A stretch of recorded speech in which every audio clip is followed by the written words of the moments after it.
Okay, umpisahan na po natin yung ML edit command, no?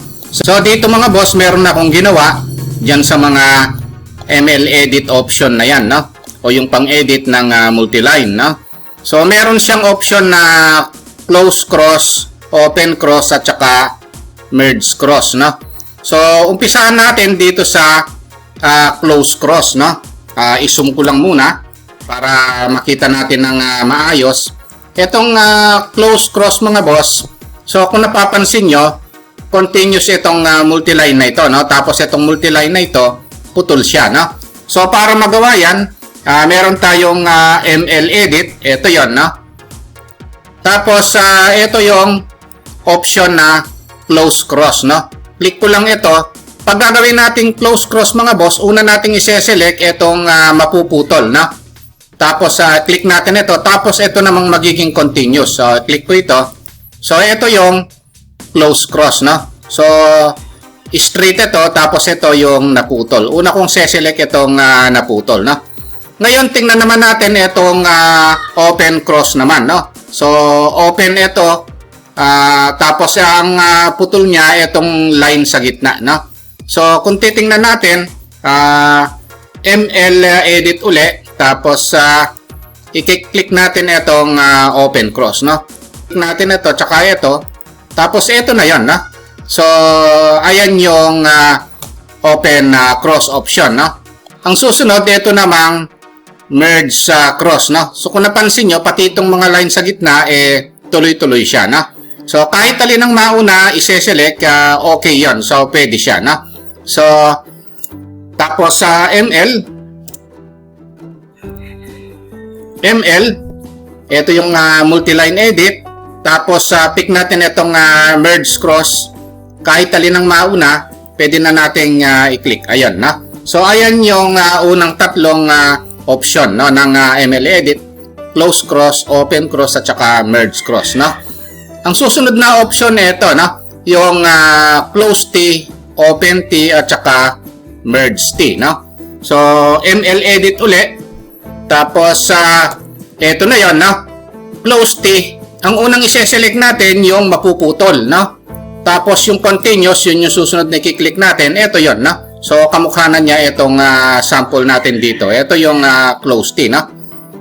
Tapos enter ko lang yun namang open T. Ang titingnan natin, ito yung open T. Ito 'yon, i-click ko lang ito. Unahin ko ito, tapos pangalawa ito. So ito 'yon, no? Unahin yung mapuputol and then pangalawang ipipick yung continuous, no? Ang susunod na option ay yung merge T, no? ML edit. Tapos ito naman yung merge T. Unang i-select ito, tapos i-click ito. So ito naman yung merge T, no? Ang susunod, ito namang corner joint, add vertex at saka yung delete vertex na option. So ML uli o ML edit, multiline edit. Tingnan natin itong corner joints. Pag kinlik ito, tapos kinlik ito, so ito yung mapuputol, no, yung hindi sinelect. Ayan yung corner joint, no. Ngayon kung halimbawa, ando ko lang, ang puputulin natin ito, ang i-select natin ito at saka ito, no. So ML edit. Kung alin yung isinelect, yun yung matitira. Ayan, na. So, natira itong sinelect nating dalawang ito, na. So, ngayon ang susunod na option natin mga boss, ito namang add vertex, no? ML. Tapos yung add vertex, lalagyan ko ng vertex ito. So, meron ng vertex yan, no? So, kung titingnan natin, ito yung vertex sa gitna. Ayan, na. So, ayan yung add vertex. Siyempre, pagka delete vertex, i-delete lang natin ito, na. ML. Tapos, merong delete vertex. So, madi-delete ito. Ayan, na. Ayan yung delete vertex, na. Ngayon, meron siyang option pa na cut single, cut all, at saka weld all, na. So, ML uli. Tapos nandito cut single, click ko lang ito, ayun na cut siya, no? So pagka sinabi namang cut all, ML Edit, tapos sa Cut All, click ito. Ayun, yung dalawang multiline, no? Yung sa taas at saka sa baba, pati gitna, makakat siya, no? Ngayon, pagka naman na weld all, ang mangyayari, ML Edit, o i-weld lang yan, no? Weld all, click lang ito, o yan, madudugtong siya, no? Maski na ito, at saka ito, ayun, madudugtong siya. So, yun naman yung weld all option. Pag-usapan naman natin ngayon mga boss, itong command na hatch edit, no? So, itong mga nakikita natin ito mga boss, itong mga brick na ito at saka itong mga concrete na ito, no? So, hindi ito manual, no? Actually, ito tinatawag itong hatch, no? Dito sa AutoCAD, ayan, no? Hatch yan. Ngayon, no?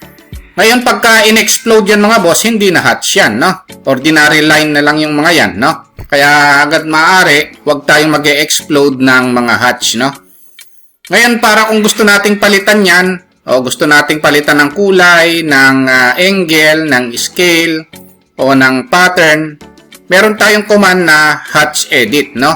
Ang shortcut command ng hatch edit ay HE. Ito yan, no? Hatch edit. Ngayon, ise-select natin yung gusto nating i-hatch edit. Halimbawa, gusto kong palitan ito ng ibang hatch. Ayan yan, no? Kung gusto kong palitan ng kulay, mapapalitan ko na yung hatch na ito, no? Okay ko siya. Ayun, palitan na siya. So, kaya kung gusto nyong palitan, huwag nyo siyang i-erase tapos mag-hatch na naman kayo, no? So, gamitin nyo lang yung hatch edit or HE command, no? Ito, halimbawa, gusto kong palitan ng scale, no? Okay, click ko lang siya. Tapos, ito yung scale. Gusto kong lakihan ng konti. Instead na 0.2, gusto kong gawing 0.3. Tapos, instead na white, gusto kong lagyan ng kulay. Halimbawa, lagyan ko siya ng color magenta. Then, okay ko siya. So, ito na yon, napalitan siya, no? Ang iba kasi, ine-erase yan, tapos mag-hatch na naman, no? So, hindi advisable na gawin yon mga boss. Ayan yung hatch edit, no? HE, tingnan natin. Tapos, select natin ito. Kung gusto nating palitan ng angle, no? Halimbawa, gusto natin 45 degrees siya. So, ayan yan, no? Tapos, kung gusto nyo i-preview, no? Pwede nyo i-click para makita nyo. Ito yan, no? Then, kung gusto nyo palitan ng kulay, no? O ng, i-zero ko lang ito. O ng pattern, no? Preview ko lang ito. Click nyo lang ito. Ito yan. So, mapapalitan nyo na ang pattern, no? Halimbawa, ayaw nyo pala ng brick. Gusto nyo palitan ng ibang pattern. Click nyo lang ito kung gusto nyo pamalit. Tapos, okay.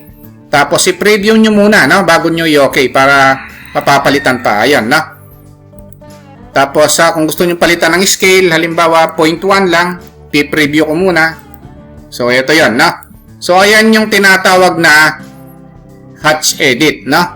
So, napakadaling gamitin ito mga boss at napaka-importanting command, no? Itong hatch edit na ito, no?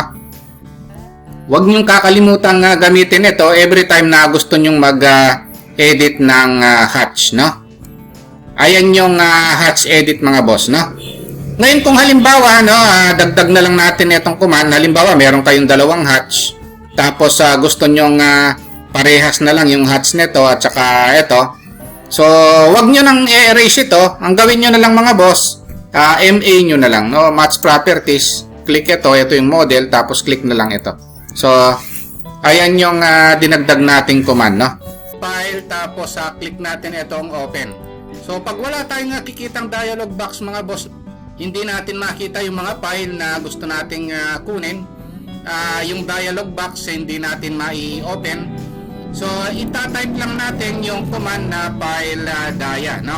So, type file, tapos dia. So, eto siya. Tapos, ang gagawin natin, value niya is 0. So, ilagay natin sa 1, tapos enter. Pag nag-open tayo uli, file, tapos open. So, eto na yung dialog box na yun mga boss, oh. Makakapili na tayo ng file na gusto nating i-open, no? So, lumalabas na itong dialog box. Kaya hindi lumalabas yung dialog box natin kanina kasi yung file dia mga boss, ang value niya is hindi siya naka 1. Ang value niya is naka 0 siya. Ayan yung value ng file dia kanina, no? So naka 0 siya. So pag inopen natin, nag-open tayo ng file, so walang dialog box na lumalabas. Ito 'yon, no? So kaya pag ganito ang naging problema nyo, ang gawin nyo, i-type nyo yung file dia. So ito 'yon, no? Ilagay nyo sa, ang value niya is 1, no? Then enter, makikita nyo na rito yung dialog box. So makakapili na kayo ng file na gusto nyong i-open. Ang susunod na pag-uusapan natin mga boss na command, itong image frame, no? So itong image frame na ito, naka-on siya. So kung ayaw nating i-print, no, itong gilid, no, yung parang mga line na ito sa gilid niya, so i-type lang natin yung image frame. Ilagay naman natin ngayon yung image frame to 0. Enter. So wala nang image frame na lalabas dito, hindi na siya mapiprint, no? So ngayon kung gusto nating i-print yon, no? So image frame, ilagay lang natin sa 1. So ito yung lumabas uli siya. Ayan yung image frame. Okay, punta tayo sa susunod na topic naman. Ang susunod na pag-uusapan natin mga boss, no, dito sa mga commands na ito, kung halimbawa naka-experience kayo na halimbawa sineselect natin itong wall na ito, tapos ise-select ko rin ito yung kabila, ang nangyayari nase-select ito pero ito nade-deselect naman yung isa, no? Minsan nangyayari ito dahil meron tayong setup na mali, no? So dapat pagka nag-select ako rito, isinelect ko ito, nase-select din itong isang ito, no? Ngayon pagka ganito ang nangyayari, nagse-select kayo pero nade-deselect naman na yung iba. So meron tayong ise-set dito mga boss, ito yung pick add command, no? I-type nyo lang yung pick add, ito. Tapos ang value niya nakalagay yan sa 0, no? Ilagay nyo sa 2. Ayun, no? So pag sinelect nyo ngayon ito at iselect nyo itong kabila, so hindi na siya nade-deselect itong kabila mga boss, no? Pag nagse-select kayo, lagi na siyang nase-select. Ayan, no? Kung napansin nyo, lahat ng sineselect nyo, nase-select na. Ayan, no? Dati kasi pag nag-select tayo, nawawala. So kasi kanina, yung pick add nyo, kaya hindi nase-select yung iba, nakalagay siya sa 0. Ayan, no? Kaya pag nag-select kayo, ito nakaselect. Pag nag-select naman tayo rito, nade-deselect naman yung kabila, no? So ang nangyayari, nade-deselect o hindi kayo makapag-select ng maramihan, no? Kaya ang gawin nyo, i-type nyo yung pick add, ilagay nyo sa value na 2. Ayan, no? So yung problema nyo sa pag-select, nawala na, no? Ayan, no? Ayan yung pick add, no? Ang susunod na pag-uusapan natin mga boss, ito namang problema rin sa pagsiselect, no? Halimbawa, sinelect ko siya, tapos magta-type ako ng copy, hindi siya nase-select, pag nag-select ako tapos nag-type ako ng copy, hindi ko siya nakaka-copy, no? Or hindi ko sila nase-select. Halimbawa, sinelect ko siya, copy, ulitin ko siya, nade-deselect siya, So ang nangyayari, etong command na iseset natin, itong pick first naman, no? Ito. Kung kanina pick add ang problema natin, ito naman ngayon yung pick first naman, no? Itong pick first nakalagay sa 0. So ilalagay natin yan sa 1. Ayan. So para makuha na natin itong dalawang object na gusto nating i-copy, and then sinelect ko na ngayon siya, copy, makakopy ko na ngayon siya. So ayan yan, no? Kanina kasi pag sinelect ko siya at nag-copy ako, nawawala sa pagkakaselect. So ngayon hindi na siya, tuloy-tuloy, no? Kasi nga yung pick first kanina, nakalagay siya sa 0. Ayan, kaya pag nakalagay sa 0 yan, gusto nyo nga i-select ito at nag-command kayo ng kahit na anong command, no? Hindi lang copy, halimbawa erase. Ayan, no? Nawala siya sa pagkakaselect, no? So ang mangyayari kung se-select nyo uli siya, magta-type na naman kayo ng erase or copy uli. Ang mangyayari hindi siya selected, oh.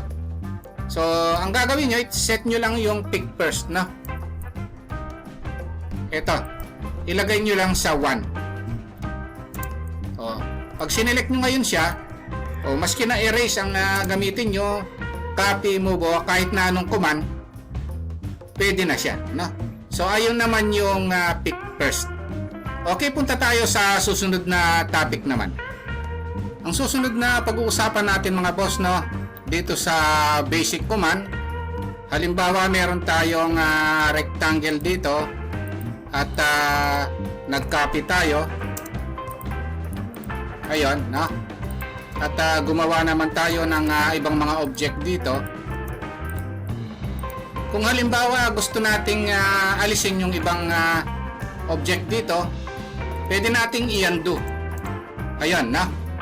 At aside from undo, kung gusto nating ibalik, pwede nating i-type yung redo naman, no?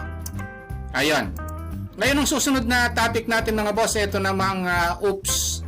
Tingnan natin kung saan natin nagagamit itong oops command, no? Halimbawa, meron akong circle dito. Gagawa ako ng mga circle. Tapos, i-erase pala natin itong circle na ito.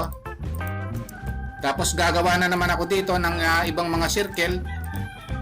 O gagawa pa ako ng ibang mga objects. Ngayon, kung gusto kong ibalik yung huling in-erase ko, dyan natin magagamit yung command na oops naman, no? O type lang natin yung oops. Ayun, no? Then enter. So lalabas yung circle na huling in-erase ko. Ayan yung command na oops. Kasi kung i-undo natin yon, babalik nga siya. Para maiwasan natin na mawala yung ibang mga objects, gamitin na lang natin yung command na oops. Ang susunod na pag-uusapan natin ngayon mga boss dito sa AutoCAD o sa mga AutoCAD command, itong location nitong file na ito, no? Kung halimbawa nalimutan nyo kung saan nakalagay itong file na ito o yung directory niya, no? So meron tayong command na dwg prefix. Ito yon, no? So ito yung location niya mga boss. So nasa drive C siya, users, Lenovo, documents, CAD practice. Ayan, na. So ayan yung location ng file na ito. Minsan kasi nangyayari, nakakalimutan natin kung saang folder siya nakalagay, no? Hindi natin alam kung saan natin kukunin yung file na ito. Ang susunod na pag-uusapan natin command, ito namang time, no? Dito sa time na ito, malalaman natin kung kailan natin unang ginawa itong plano na ito. Kung ilang oras ginawa, no? So i-type nyo lang yung time. Then enter, no? Ayun. So ito 'yon, no? Current time ngayon, no? Tapos created, ito 'yon, yung time na ito. Yung last updated, ito siya. Editing time. So yung mga 'yon, no? Kung ilang oras nyo ginawa itong plano na ito. Kaya ayan yung command na time, no? So napaka-importante ng mga command na yan mga boss, no? Kahit na sabihin nating basic lang, magagamit natin yan sa mga actual job natin, no? Okay, yun lang mga boss, no? Kung nagustuhan nyo itong video natin, huwag nyo po sanang kalimutang pindutin yung subscribe, no? Pero isama nyo na rin po yung like at saka notification bell. Thank you very much at God bless po sa inyong lahat.